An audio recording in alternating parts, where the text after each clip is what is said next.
Ono ye Wolokoso. Wolokoso mu weekend taxi. Wolokoso mu weekend taxi. Wolokoso mu weekend taxi. Savugidewa. Ani gwe bakutenani. Ani yakumenya ukani. Yonna mu Wolokoso. Wolokoso, Wolokoso, Wolokoso. Wolokoso, Wolokoso, Wolokoso. Mu weekend taxi.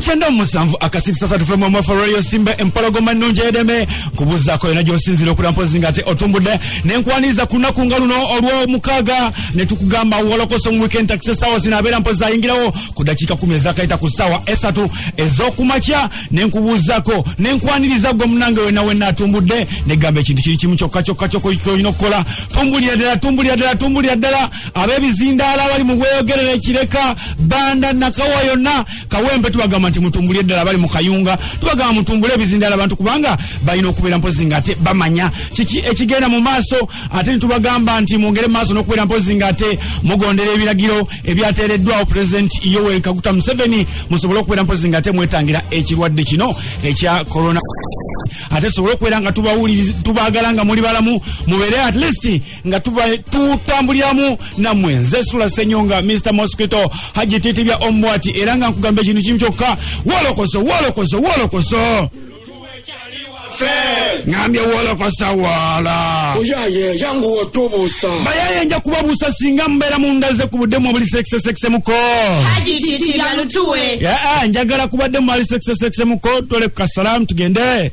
Assalamu alaikum Haji waffe omubwat. Walaikum salam wa rahmatullahi wa barakatuh. Mugamba mtya Haji nawe lutuwe mubade mwaninze dde kati obandu tandikirewa Haji nawe tutandikewo ku kinyosi wanyini awo nawe Haji Titibya tekisobola kubaawo nga temunnabeerawo kyemwogera ku mukulu nga amaze okutuuka.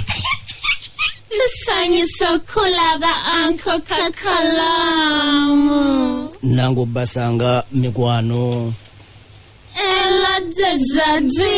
eradde ba baby lutuwe bebe nyongera mukati ni nawe Uncle Kaka akati ni akufu fi shoka nawe Uncle KAKALAAMU tono awo lutuwe aya kale nyongera kubuuzako nangi kwendi wano Manchester babwe bali basajja abasibidde mu nyumba abantu besibidde mu nyumba kale kubuuzako rajase kwatengo tumude mpologome nunje yedembe bagara bafa kuchera musamva kasirisa 3 femu mwefe radio sime mpologome nunje yedembe afya kuchera mu bya kasirise musa kona abanywe bafya ku www.radiosimba.ug twangara kubuuzako sakono kwaniriza kona tem Wolokoso amachagona ko lwalero nzikiriza tino tugera kubatatu kwata kusonga nyingi tena kubatengo kola cha kubatengo tumbule mpologome nunje yedembe soro kubatengo juulira bana pa wafya mu taxi mu boda stage zona mu supermarket mu Butale na buna wesinzo kwatengo tuuliza mpola pato tukwadiriza ko nyana te akubuza ko kwadiza ko side eno ze KAKALAAMU the answer wo mulembe guno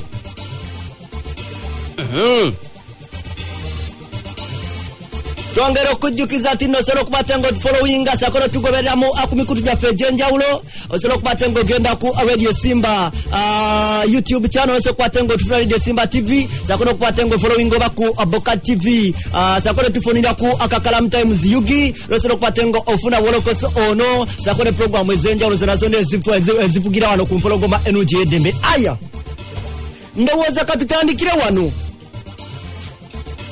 Omuyimbi Ibrahimu Mayanja aka Big Eye Star Boss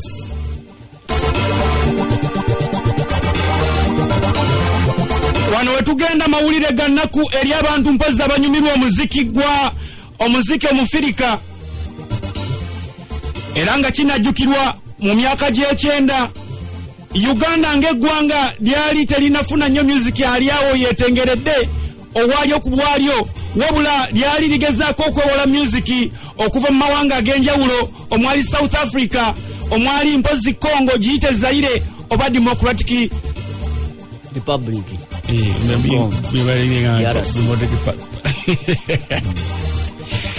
Wabula mu mwaka gwa 1998 Radio Simba mpozi yavaayo yaba yatandikibwawo era nga mpozi omusingi gwe yatandikirako gwali gwa kuba omuzike mu Afrika era wana abayimbi bangi nnyo Abafirika enyimba zaabwe zakubibwa nnyo mpozi mu Uganda oba ku radio wano era ne gubeera mpozi nga gwanyumira nnyo abantu.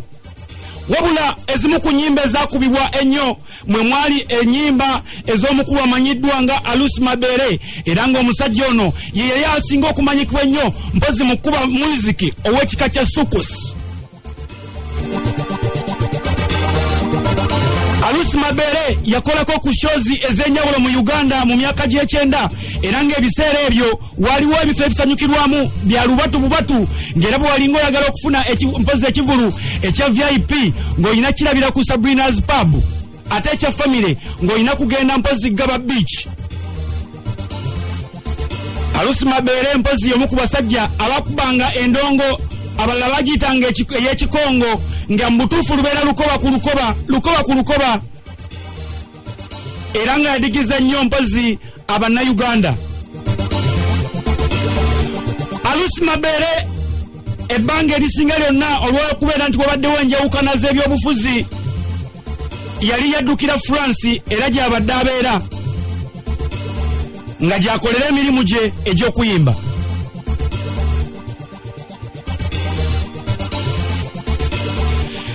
Arlus Mabele ekyokubeera nti abadde ali France kibadde tekimuggyako kubeera nti musajja muzaire era endongo yagikubira ddala nga bayimba mu nnimi ez'enjawulo gamba omuli Olufalansa ko n'Olukongo. Era woowulirira bino Arlus Mabele kati mugenzi. Arlus Mabele kigambibwa mbu obulwadde obumuse bwandibwa obwa coronavirus wadde nga abadde ali ku treatment eya kansa ow'omumiro n'ekigambibwa nti kasita obeera ng'olinamu obulwadde bwe butyo bwekikula bwe kityo coronavirus n'akukuba ate akwanguya mangu. Era woowulirira bino ng'enteekateeka ez'okubeera mpozi nga aziikibwa zibadde tezinnavaayo kubeera nga zitegeezebwa eggwanga oba ensi yonna officially wabula nga kigambibwa ajja kutwalibwa oba ajja kuddizibwayo Zaire gy'ajja okuziikibwa naye nga weeri nti nteekateeka ey'okuziika tebakkiriza bantu bangi era ojja kwekanga nti oba oliawo bandigaana abantu abamu okuziika era n'omulambo gwe gwanditeekebwa mu nnyumba emu okusinziira mpaka nga bamaze okunoonyereza ddala kituufu ki ekyamuse. Okay. Arlus Mabele ono gwe twogerako amanya g'amatuufu ye Aloini Musanama era nga yazalibwa mbeeraku z'omwezi 26 omwezi ogw'Okitoba mu mwaka gwa 1953 era nga gwe twogerako ono Arlus Mabele sako ne banne omuli Rema Salama sako ne Jini Brown sako ne omwana mulezi yali asula gita amanyiddwa nga Diboro Dibara wamagwe be bali emabega w'okutandikawo bandi ey'ekika oba mu myaka gya 1998 emanyiddwa nga Loketo Band. Era bwatyo ne bafulumya ennyimba ez'abatundu ennyo omwali Dawusi Ayisabere sako nekyo kya A Distance n'endala nnyingi.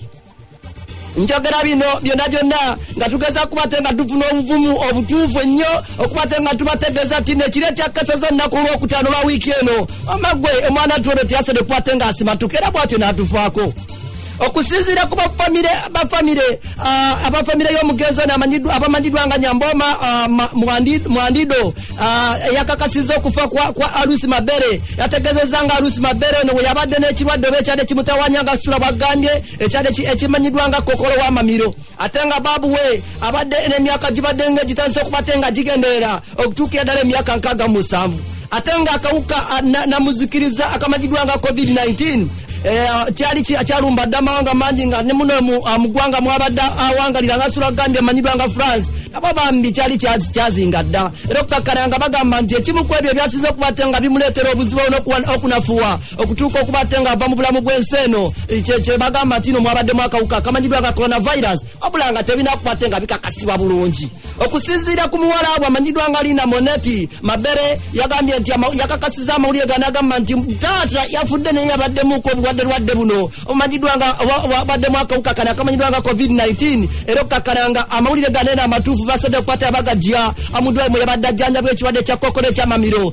saako n'akawuka kana akamukwata akageza kukwata kegatta ne keetabuka wamu eddwaliro limanyiddwa nga Fresh Hospital. Arlus Mabele yakoma okubatenga alabika eri abantu sakono okubatenga oboolyawo baddamu okubatenga balaba akamwenyu sakono okubatenga abajjukiranga ennaku z'omwezi 26 omwezi ogw'Oktoba omwaka oguwedde wamagwanga buli we baddamu okubatenga balujjukira nti olunaku lwali lubaddemuuko mu bulamu bw'ensi eno kibaleetera enyiiki y'ekika ekyaguno okubatenga bajjukira ebigambo oboolyawo bwe yasembayo nga mwana ttono omukulu ageza kubatenga ajaguza emyaka gye 66 egy'obukulu era nga woowulira wano. Birthday to you. Happy birthday to you. Le roi du soukous. Happy birthday to you. Bonjour à toutes et à tous, c'est votre Java Crystal Gaga. Je ne suis pas pour rien là aujourd'hui, ce n'est pas pour moi. Puis il vous remercie en vous disant merci à tous ces fans de monde. Merci.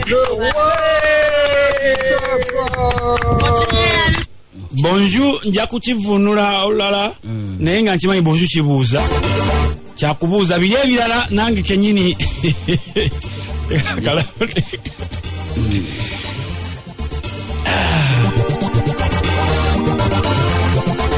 ono ye Wolokoso.